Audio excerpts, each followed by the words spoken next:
So, how do you become an overnight star? Local comedian Brian Copeland hopes to find out soon. His stage production, Not a Genuine Black Man, is the longest-running one-man show in San Francisco history.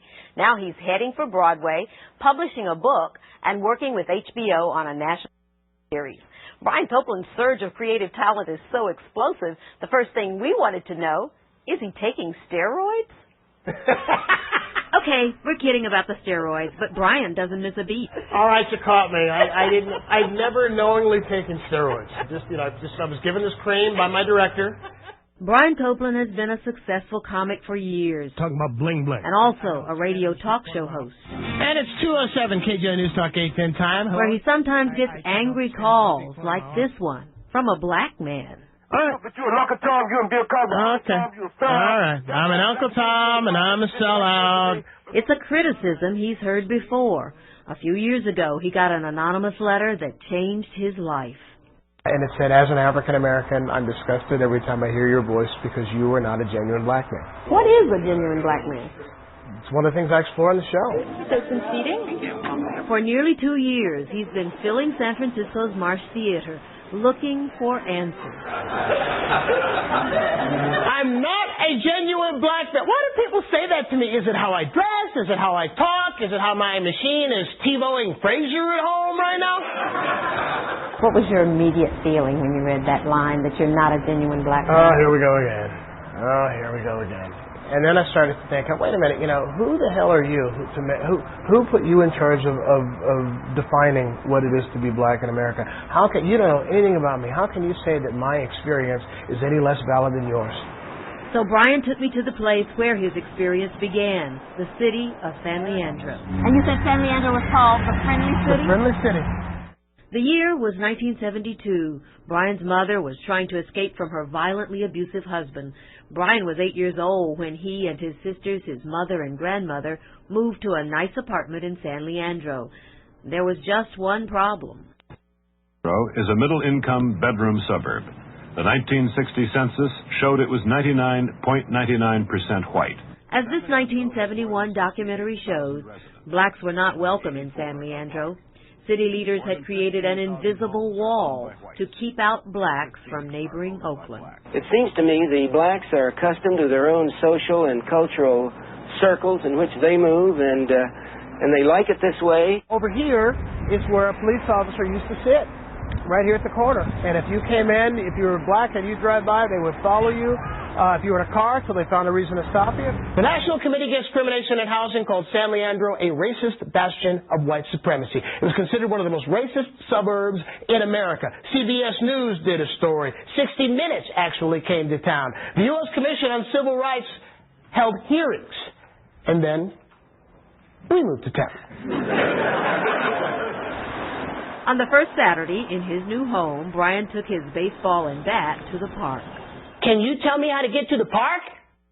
What for? They don't allow no niggers in that park. A group of teenagers chased him into the arms of a white policeman. And he frisks me and makes sure I'm not packing anything. I am 8. I could be carrying anything at 8 years old. What does he think, that I'm like a midget Black Panther outside agitator? He takes me home and tells my mother that I'm not causing trouble and I've been using my bat as a weapon. Brian spent the rest of his childhood trying to fit in, dodging fists and racial slurs, using humor to survive. But beneath the jokes, he wondered. What is it about my very existence that so offends people? It's funny, it's touching, it's moving, and it is a perspective on the question of race in our country right now. Rob Reiner played the son-in-law on the 1970s sitcom All in the Family. When I heard now he produces and directs, from comedies like This Is Spinal Tap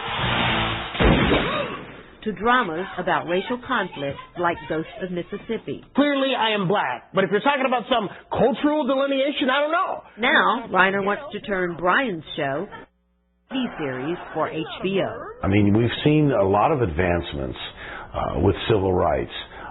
But there's an undercurrent discomfort, I think, still in our society with the issue of race and how we deal with people who are of different races. And he basically goes right at it. I mean, I don't talk ghetto. When I hear the word axe, I think of it as a noun. And in a very real, honest, personal, emotional way. I can't get up. How personal? Brian talks about the day he tried to kill himself, sitting in the garage with the engine running. There's just all this stuff that I never dealt with. You just, you push it down and you suck it up and you hold your head up and you keep moving. But it's like shaking up a can of Coke. Sooner or later you're going to open a can of Coke and stuff's going to go flying out everywhere. And ultimately, by writing about his life, he found the answer to the question raised in that angry letter. What is a genuine black man?